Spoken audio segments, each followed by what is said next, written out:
back to the Haney Biz Project with host Mark Haney.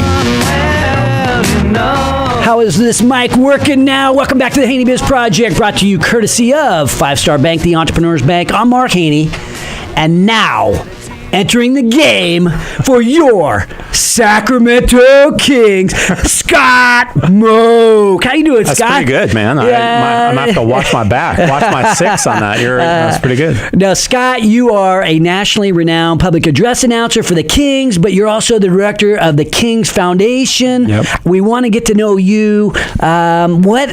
Who is Independence Day? Or excuse me, what is Independence Day for Scott Moak? Did you ever have an Independence Day? I think moment? I did. You know, I heard you talking about that in the open. I feel like my Independence Day probably was when I got this job. When I've been the announcer. We're going to be creeping up on 16 seasons that I've been the announcer for the Sacramento Kings, which has just been beyond amazing for me as a person, as a Kings fan, and as someone who grew up in Sacramento.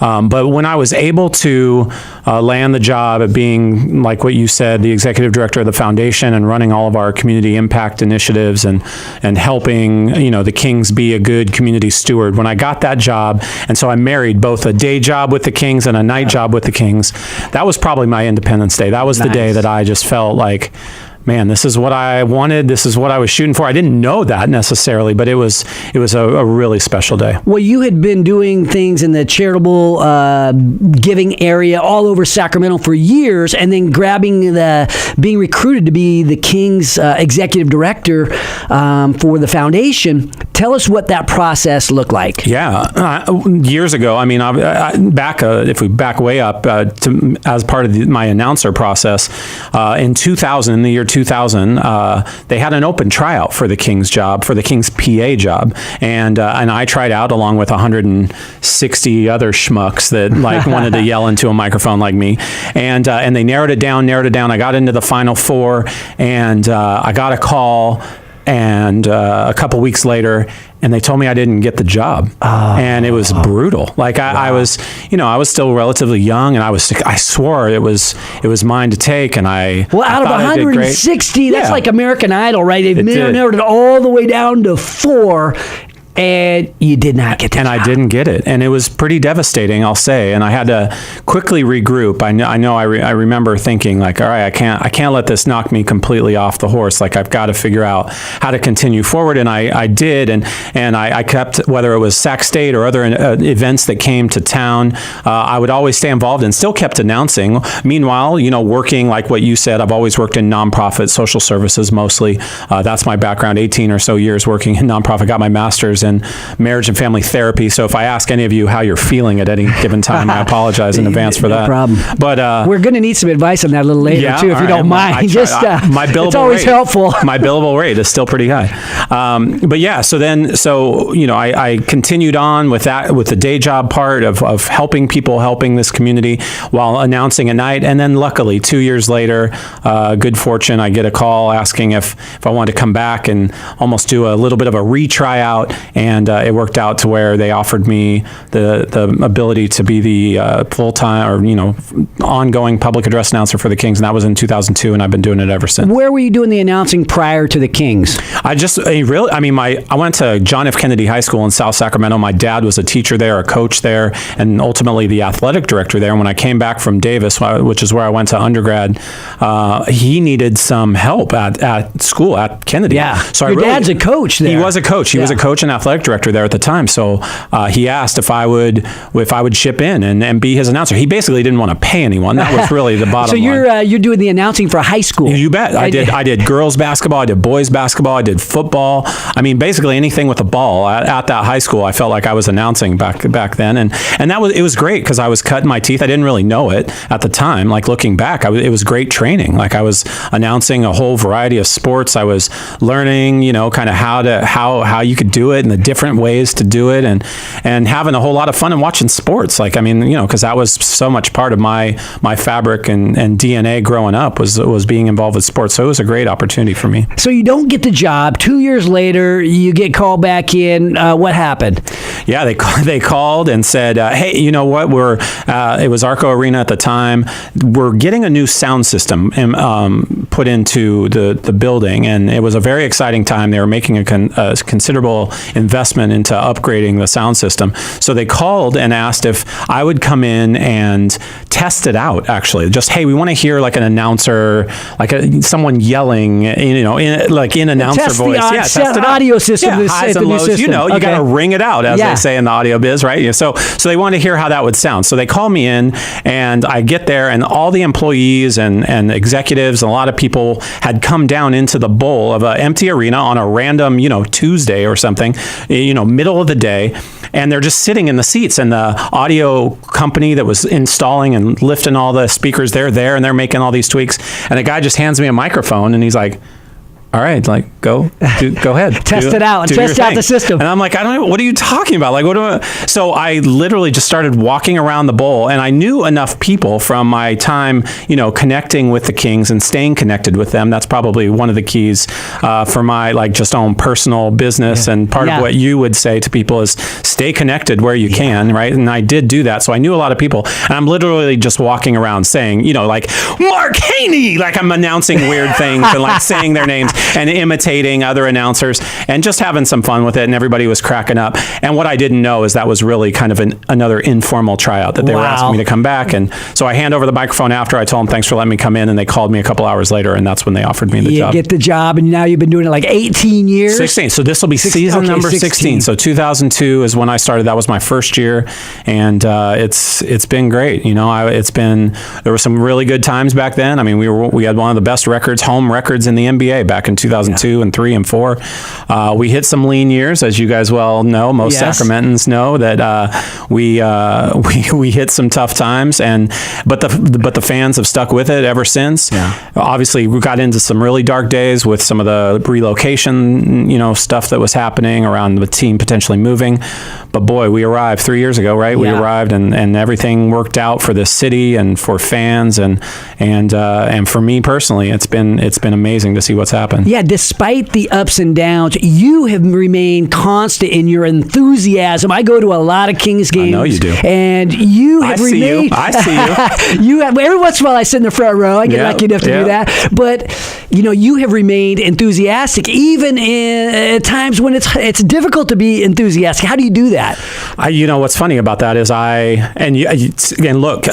being told about enthusiasm from a guy like you, I mean, give me a freaking break for a second. Like, come on. You wrote the manual. I guess the way I think about it is I was coming to games. My dad was bringing me to games when the Kings first moved to Sacramento. I was 12, 13 years old. I can remember sitting, watching Kareem Abdul-Jabbar play in Arco 1. I can remember Dr. J. I can remember those experiences I had as a kid. And I guess I think about those kids that are coming. So, let's call it the middle of 2008 when the Kings are really, really bad. We're at our worst.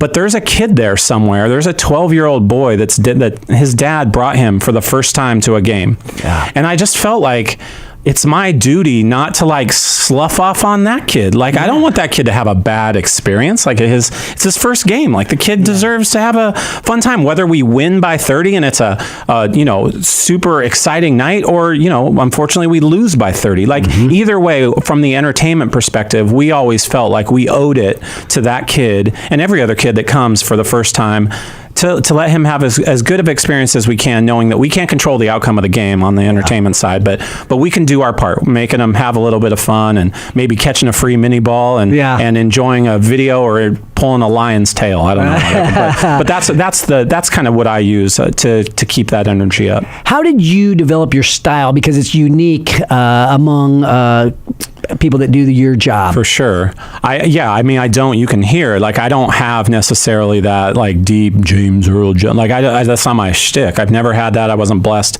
and born with that. I always just felt, I use kind of this, as you can relate, like, I yell a lot more than what people probably are used to in basketball environments, but it's a game, I feel like, that actually caters to that a little bit. Like, you can you can have a little bit more excitement. I also tend to be less formal. You go into some arenas around the country, whether it's baseball, football, or basketball, and it feels very formal and regimented in terms of what the announcers sound like and say. And I don't do that. I feel there's times where I'm having more of like a conversation with, like, Ted Gaines in section 109 or something like that, right? Fan or whatever, right? Like, I mean, just a fan where, like, we're talking, he's on the big screen and I'm watching him and I can talk to him like a normal guy. Like, that's how I go about it. You relate to the fans. Well, the fans at Arco and Golden One, I mean, we have the best fans in the NBA, and I think we have the best announcer in the NBA. So you guys, we sort of are doing this together, and makes me think about keeping the Kings here. Yeah, there have been some ups and downs, but one of the best things that happened to Sacramento and especially for entrepreneurship is the fact that we found a way to keep the Kings. It really was a full city effort. Obviously, there were leaders all the way at the top. Vivek Ranadive, obviously our owner, who stepped up in a unimaginable way and saved the city and made that investment to keep the Kings in Sacramento. The mayor at the time, all the city council,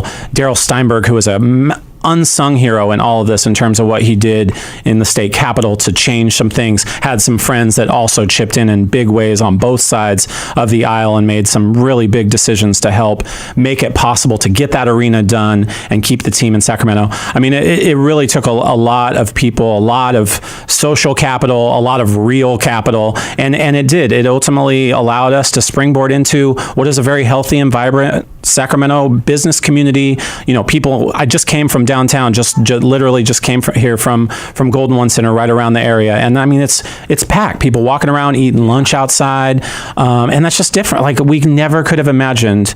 I mean, some people you probably could have imagined, but I don't think everyone thought that that's what could happen. Yeah, you don't have to be a basketball fan to appreciate what keeping the Kings means to the confidence for us business people, thinking about what are we going to do with our business. Some people are thinking about leaving Sacramento. We're leaving California. I mean, keeping the Kings here makes us all want to build around what you're doing. That's right. I mean, it's the rising tide, right? You want to where we're helping in the core with the downtown core, we know that that's going to extend out up into the periphery of Sacramento, into all the other communities, and help, whether it's business, helping other people be more successful than what they already are. I mean, we're seeing it already. We see these businesses springing up downtown. It's super exciting to watch it happen too. These announcements of these businesses and restaurants and bars and different places coming in to the fold. It's such a fun time in Sacramento. Fun time in Sacramento. We're going to have to take a break. When we come back, we're going to talk a little bit more with Scott about the Kings Foundation and about hometown patriotism and about the Sacramento Kings. Join the revolution at HaneyBiz.com,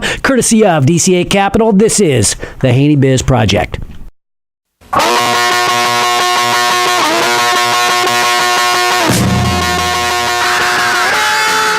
Welcome back to Mark Haney, igniting the entrepreneurial revolution with the Haney Biz Project. Welcome back to the Haney Biz Project, brought to you courtesy of the solar experts at Sun System Technology. I'm Mark Haney, and today I am rejoined by Scott Moak, the public address announcer and the executive director of the Kings Foundation. We've been talking basketball. We've been talking about what it's like to be the public address announcer. But let's talk a little bit more about basketball. You guys had a draft a couple days ago.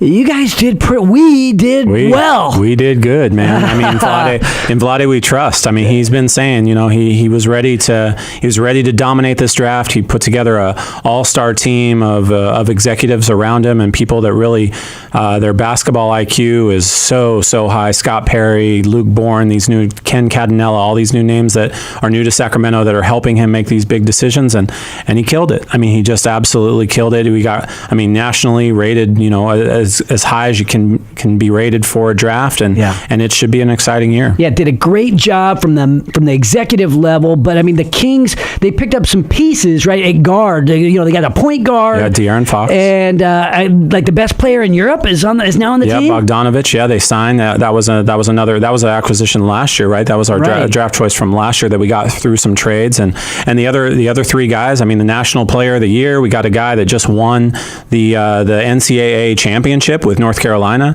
Justin Jackson, and then you have Harry Giles, who in 2016 was the top recruit in the nation. I mean, so many people are saying and theorizing that this could, if it goes well, and even if you hit on half of them, it was a great draft. So the basketball team's getting better. The arena got a heck of a lot better. I have a lot of fun there. We got going to concerts and that kind of thing. But what it's doing for downtown, but the arena itself, for people who have never been there, how would you describe Golden One? I mean, it is just, Vivek likes to call it this communal fireplace that we all need to go to and experience. And it really is doing that on a daily basis. Whether I said, people out there eating lunch right now and then being together, coming from all different parts of the corners of downtown to coming together and seeing a show, an ice show or a concert or a game.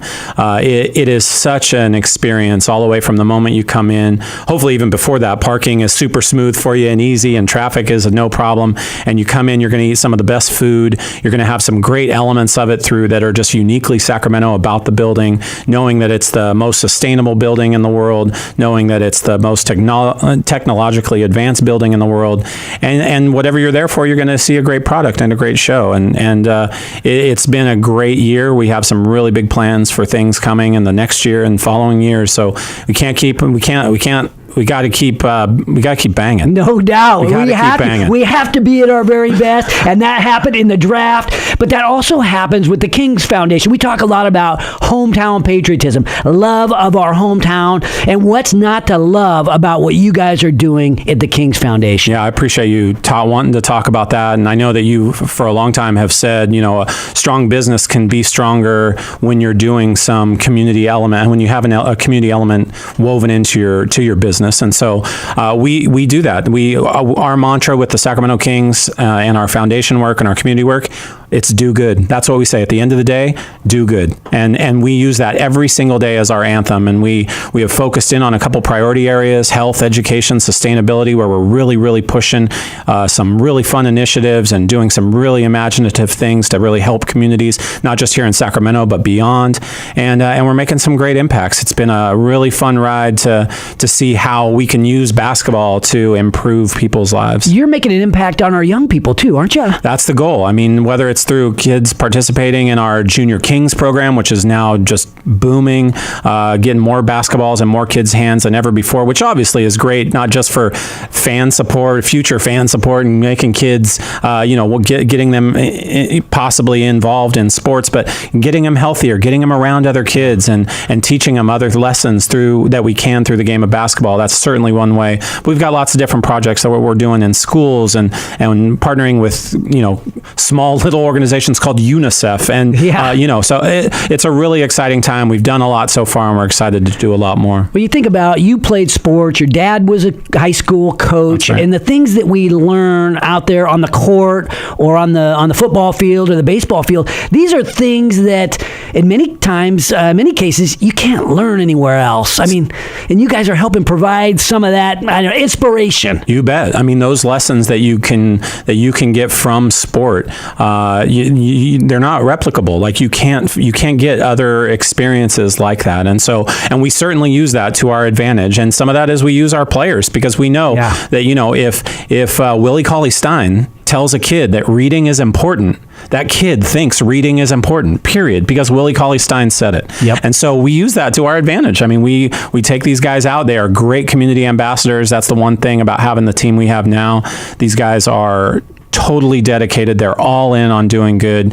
They know it makes them feel great. They know what they came from and how they got some help in their lives at some point. And so it's been a dream come true to be able to help Sacramento in this way and using the Kings to do that. Scott Moak of the Sacramento Kings, we are so happy that you persevered and found a way to come back and get the job as the PA announcer. But you know what? We're happy that you and the group of Kings that kept Sacramento's beloved basketball team here at home. We are so appreciative, and on behalf of Sacramento, I want to thank you, Scott, for what you do in our community and what Sacramento Kings basketball does for the entire region. Well, I thank you for that. I'll kick back the love your way. I mean, without passionate fans, without enthusiasts of Sacramento, and people that are willing to hoist Sacramento up to the plateau that we know it can be. I mean, there's been a lot of people who have felt for a long time that Sacramento could be great. You're one of those guys. That this is a way that we can kick it there, right? We can catapult it to the level of city that we know it can be. And so thanks to you for being a fan, for being an ambassador, and for having for banging, Mark. Yeah, banging, I love it, and I appreciate you coming on the show, Scott. When we return, we're going to meet Emmett Spractis, true war hero, and a hero here at home as well. Join the revolution at HaneyBiz.com, courtesy of Ethan Conrad Properties. This is the Haney Biz Project.